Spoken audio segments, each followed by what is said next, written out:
Hello कैसे हो आप सभी लोग। द पॉलिटिकल मास्टर में एक बार फिर से आप सभी का स्वागत है। आज इस वीडियो में हम क्लास 11th के इतिहास के सैम्पल पेपर जो है सॉल्व करने वाले हैं। और ये वो पेपर है जो 26 और 27 फरवरी को जो आप सभी एग्ज़ाम होने वाले इतिहास का उससे संबंधित क्वेश्चन पूछे जाने वाले हैं। और इस वीडियो में हम जिन क्वेश्चन को सॉल्व कर रहे हैं उससे संबंधित सेम पेपर जो है आपके पेपर में आने वाला है। सो प्लीज़ एंड तक ज़रूर देखिएगा। अभी तक इतिहास में अगर आपने कुछ भी नहीं किया तो हमारी इंपॉर्टेंट क्वेश्चन आंसर की जो सीरीज चल रही है आप हमें लाइव ज्वाइन कर सकते हैं। 9:30 PM पर डेली लाइव क्लासेस होती है, आप वहां पर भी हमें ज्वाइन कर सकते हैं। तो चलिए इस वीडियो को शुरू करते हैं। तो सबसे पहला जो क्वेश्चन देखते हैं, तो सबसे पहला क्वेश्चन वो है कि निम्नलिखित सूचनाओं की मदद से राजा की पहचान करें। तो वो यहाँ पर कुछ सूचनाएँ दी गई हैं और सूचनाओं के माध्यम से अपने उस राजा को पहचान करनी है। उसने उत्तर में स्थित अपनी राजधानी निन्वे में एक पुस्तकालय की स्थापना की। उसने अपने लिपिकों को दक्षिण में पुरानी पट्टिकाओं का पता लगाने के लिए भेजा। उसने स्वयं को ब्रह्मांड का सम्राट कहा। तो इस राजा का नाम है वो है अशुरबनीपाल। अशुरबनीपाल ने निन्वे में एक पुस्तकालय की स्थापना जिसमें जो लिखित दस्तावेज संख्या जो 1000 से अधिक मिली है। तो इसका जो सही आंसर वह है आपका सी, अशुरबनीपाल। युद्ध बंदियों और स्थानीय लोगों को जिन्हें मंदिर या शासक के लिए काम पर लगाया जाता था उन्हें भुगतान किया जाता था। तो उन्हें क्या भुगतान किया जाता है? कांस्य उपकरण, मवेशी, सिक्के और राशन। देखो यहाँ पर ना 3 चीज़ें हैं। रोमन काल में युद्ध बंदियों को जब काम पर लगाया जाता था तो उन्हें जो है सिक्के प्रदान किए जाते थे। और अगर हम बात करें फ्रांसीसी सम्राट वर्ग में तो उन्हें वहाँ पर मवेशी दिया जाता था। तो इसमें जो है मवेशी भी आ सकता है और जो है आपके सिक्के भी आ सकते हैं। तो इसको कन्फर्म जो है इसमें ये नहीं लिखा गया कि भाई वो रोमन साम्राज्य के दौरान या फ्रांसीसी साम्राज्य के दौरान था, राइट। चलिए क्वेश्चन नंबर थर्ड है मेसोपोटामिया की दुनिया को सबसे बड़ी देन उसकी काल गणना और गणित की विविधतापूर्ण परंपरा है। तो बिल्कुल सही है। तो सबसे बड़ी यही है क्योंकि मेसोपोटामिया के माध्यम से दुनिया को जो है काल गणना और गणित की जो विविधतापूर्ण परंपरा है, साल का 12 महीने विभाजन, महीने का जो है 4 हफ्तों विभाजन, हफ्तों का 7 दिनों विभाजन, सब हमें मेसोपोटामिया से ही देखने को मिला है। सूर्य के चारों ओर पृथ्वी की परिक्रमा के अनुसार एक वर्ष पूरे वर्ष को 12 महीने विभाजन किया गया है। तो कथन और कारण दोनों सही है और व्याख्या भी सही है, राइट। मेसोस का क्या अर्थ है? तो देखिए मेसोस का अर्थ है, मेसोस का मतलब होता है मध्य। मेसोपोटामिया 2 शब्दों से मिलकर बना मेसोस और पेटोमोस। तो मेसोस का मतलब होता है मध्य और पोटोमोस का मतलब होता है नदी, ठीक है। तो मेसोस का मतलब होता है मध्य और पोटोमोस का मतलब होता है नदी। तो इसमें इसका सही आंसर होगा वह है मध्य। क्वेश्चन नंबर 5, मेसोपोटामिया की पहली भाषा कौन सी थी? तो मेसोपोटामिया की सबसे पहली ज्ञात भाषा थी वो थी कौन सी बताइए? मेसोपोटामिया की जो सबसे पहली ज्ञात भाषा थी वो सुमेरियन थी। सुमेरियन के बाद स्थान लिया अक्कदी ने, अक्कदी के बाद अरामाइक, ठीक है। इस तरह से जो है सवाल पूछे जाएंगे। तो सुमेरियन मेसोपोटामिया की पहली ज्ञात भाषा है वह है सुमेरियन। डी, रोमन साम्राज्य कब तक गणतंत्र बना रहा? तो सम्राट अगस्टस तक जो है अगर हम बात करें तो रोमन साम्राज्य जो गणतंत्र बना रहा 27 ईसा पूर्व। कब तक? 27 ईसा पूर्व जो है मेसोपोटामिया जो है क्या बना रहा, रोमन साम्राज्य 27 ईसा पूर्व तक क्या बना रहा, गणतंत्र बना रहा। तो ए इसका सही आंसर है। निम्नलिखित में से कौन सा सही सुमिलित है? तो कौन सा सही सुमिलित है? यहाँ पर जो है 4 विकल्प दिए गए हैं और इन 4 विकल्पों में से हमें यहाँ पे क्लिक करना। देखो यहाँ पर अगर हम बात करें तो ये जो 7वां क्वेश्चन है इसको अभी हम छोड़ देते हैं। 7वें क्वेश्चन को मैं आपको अलग से जो है इसका सॉल्व दे दूंगा। जो आज हम जो लाइव क्लास करेंगे तो उसमें इसका जो है कंप्लीट सोल्यूशन आपको मिल जाएगा। क्वेश्चन नंबर 8 कर लेते हैं। क्वेश्चन नंबर 8 है, किसने सिफारिश की कि भूस्वामियों को औजारों का अपनी ज़रूरत से दुगना भंडार रखना चाहिए? तो भूस्वामियों को औजारों का अपनी ज़रूरत से दुगना भंडार रखना चाहिए, ये किसने कहा है? तो ये कहा है प्लिनी द एल्डर ने। बी इसका सही आंसर है। चलिए क्वेश्चन नंबर 9, रोमन साम्राज्य से संबंधित निम्न कथनों पर विचार कीजिए। महिला अपने पति की मुख्य जो है उत्तराधिकारी बनी रहती थी, ये बिल्कुल कई सही कथन है। दासों को परिवार में सम्मिलित किया जा सकता था, बिल्कुल दासों को परिवार में शामिल किया जाता जो है। दास जो है कि श्रमिकों से बहुत महंगे होते थे। तलाक देना अपेक्षाकृत बहुत आसान था, इसमें केवल महिला और पुरुष की रजामंदी बहुत चलती थी। विवाह आमतौर पर परिवार द्वारा नियोजित होते थे। तो कथन सभी कथन सही हैं, तो डी आएगा सही उत्तर, राइट। निम्नलिखित में से कौन सा सही सुमिलित नहीं है? तो सही सुमिलित नहीं है, देखिए सुनहरा गिरोह बिल्कुल जोशी के वंशों द्वारा स्थापित संघ था। जरेज जरेज क्या था, मंगोलियाई क्षेत्र में पास या परमिट के लिए इस्तेमाल किया जाता था। कुबकुर व्यापारी सुविधाओं के साथ खानाबदोश पर लगाया गया टैक्स बिल्कुल गलत है। कुबकुर जो है, जो वहाँ पर जो पद्धति थी, हरकारा पद्धति, उससे संबंधित माना जाता है, राइट। तो सी इसका कथन गलत है।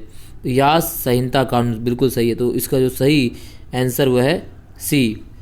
यदि आप किसानों का अपमान करते हैं, उनके बैलों और बीजों को ले लें और उनकी फसलों को ज़मीन में रोन दे, तो आप भविष्य में क्या करेंगे, ये कहा था गजन खान ने। गजन खान कौन है, तो गजन खान जो है चंगेज़ खान का जो सबसे छोटा पुत्र था। चंगेज़ खान का सबसे छोटा पुत्र तुलई का पुत्र है, ठीक है। तो चंगेज़ खान का सबसे छोटा पुत्र तुलई पुत्र गजन खान, इसने कथन कहा था, ये इंपॉर्टेंट है, ठीक है। क्वेश्चन नंबर 12, चंगेज़ खान ने निसापुर को लूटने और नष्ट करने का आदेश क्यों दिया, क्योंकि एक मंगोल राजकुमार को मारा गया था। 12वें का ए। क्वेश्चन नंबर 13, मंगोल साम्राज्य की स्थापना किसके द्वारा की गई, तो मंगोल साम्राज्य की स्थापना की थी चंगेज़ खान के द्वारा। नाइट के संबंध में कुछ कथन दिए गए हैं, इनमें से कौन सा कथन सही नहीं आपको बताना है। क्वेश्चन नंबर 14, तो लॉर्ड ने नाइट को भूमि का एक टुकड़ा फीफ दिया, उसकी रक्षा करने का वादा भी बिल्कुल। फीफ उत्तराधिकार में नहीं मिल सकता, देखो फीफ जो है उत्तराधिकार में भी मिल सकता था, तो ये कथन गलत है। तो इसका बी कथन गलत, बाकी तीनों सही है। तो इस तरह से इसका सही आंसर होगा बी, जो है फीफ को उत्तराधिकार में नहीं लिया जा सकता, जबकि फीफ का सही जो कथन हुआ है फीफ को उत्तराधिकार में लिया जा सकता था। तो 14वें का बी सही है। क्वेश्चन नंबर 15, निम्नलिखित कथनों विचार करें। यहाँ पर देखिए, यहाँ पर राजा और सास जो है राज दिए गए हैं, तो यहाँ पर आपको पता होना चाहिए कि कौन सा राजा कहाँ से संबंधित है, तो ये इंपॉर्टेंट है, कई बार यहाँ से क्वेश्चन पूछा गया है। तो सबसे पहले हम बात करें इंग्लैंड, तो इंग्लैंड के जो शासक वो है हेनरी। इंग्लैंड के शासक कौन है, तो वो है इंग्लैंड के शासक हेनरी सप्तम। इंग्लैंड हेनरी सप्तम है।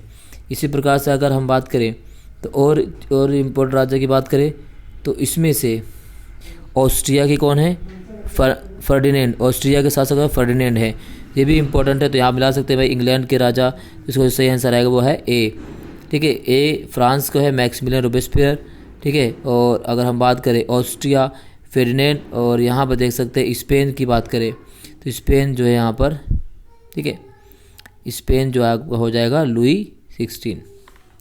तो डी का 4, ठीक, माफ़ कीजिएगा, ये आपका जो है ये इस तरह से डी का यहाँ पर बी है, तो ए सही आंसर इसका। क्वेश्चन नंबर कथन कारण वाले हैं। कानूनन इटली के शुरुआती विश्वविद्यालयों में अध्ययन का एक लोकप्रिय विषय था, बिल्कुल सही था, ठीक है। इटली में जो विश्वविद्यालय खोला गया था बहुत महत्वपूर्ण था। शिक्षकों डॉक्टरों की मांग बढ़ गई थी, कथन गलत है, तो पहला सही है और आर असत्य है, सी इसका सही आंसर है। क्वेश्चन नंबर 17, कैथेड्रल शहर के निर्माण का श्रेय दिया जाता है, तो कैथेड्रल शहर के निर्माण का जो दिया जाता है वो धर्म की छाया में व्यापार संवर्धन अधिनियम, सी। क्वेश्चन नंबर 18, निम्नलिखित में से दिए गए चित्र को पहचाने, तो चित्र दिया गया है, इस चित्र को आपको पहचानना है। तो ये चित्र है फोरम जूलियस रोम में दुकानें, इसके चित्र है, ठीक है। तो चित्र से एक क्वेश्चन आएगा, वो सभी चित्र में आपको इंपॉर्टेंट क्वेश्चन किसी में पहले भी करवा चुका हूँ, और लाइव भी हम करें तो वो सारी चीज़ें इसमें हम कवर करेंगे, ठीक है। टेरा न्यूलिस शब्द का क्या अर्थ है, तो टेरा न्यूलिस शब्द का अर्थ है जमीन किसी की भी नहीं। तो टेरा न्यूलिस का मतलब है भाई ये किसी की भी ज़मीन नहीं है, और ये लातिनी भाषा का शब्द है, और कब्जा करने, इस पर कब्जा करके किस दूसरे देश को भी बसाया जाता था, इसे कहा जाता है टेरा न्यूलिस की ज़मीन किसी की भी नहीं, यानी इस पर किसी का अधिकार ना हो। अपने में से एशिया को निकाल फेंकना चाहिए, किसने कहा, तो ये कहा था फुकुजावा याकीची ने। फुकुजावा याकीची ने, ए इसका सही आंसर। उन्होंने कहा था कि भाई ये मेजी काल के प्रमुख क्या थे, बुद्धिजीवी थे। कौन थे, मेजी काल के प्रमुख बुद्धिजीवी, और उन्होंने कहा था कि जापान को अपने में से एशिया को निकाल कर फेंक देना चाहिए। इसके बाद सही कालक्रम यहाँ पर लिखना है आपको। देखिए, चीन कम्युनिस्ट पार्टी की स्थापना कब होती है, तो चीन कम्युनिस्ट पार्टी की स्थापना 1921 में होती है।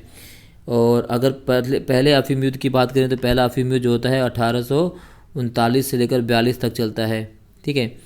और मेजी बहाली, मेजी पुनर्स्थापना की अगर हम बात करें तो जो मेजी पुनर्स्थापना होती है वो 1867-68 तक होती है। 1867 और 68 में मेजी पुनर्स्थापना होती है। लंबी कूच जिसे लॉन्ग मार्च कहा जाता है, तो लॉन्ग मार्च की अगर हम बात करें तो 1934 और 35 में लॉन्ग मार्च हुआ था। तो इस तरह से आपको जो विकल्प देखना है, तो सबसे पहले आप देख सकते हैं, तो सबसे पहले अगर हम बात करें तो वह अफीम युद्ध 1839 से 42, फिर आपका आएगा, फिर 1867-68 आएगा मेजी बहाली, ठीक है। तो पहला अफीम युद्ध पहले का दूसरा, पहले दूसरा आएगा तो इसका जो सही आंसर होगा वो आपको होगा क्या, ए। ठीक है, इस तरह से सवाल जो है क्वेश्चन पूछे गए। तो ये इंपॉर्टेंट क्वेश्चन है।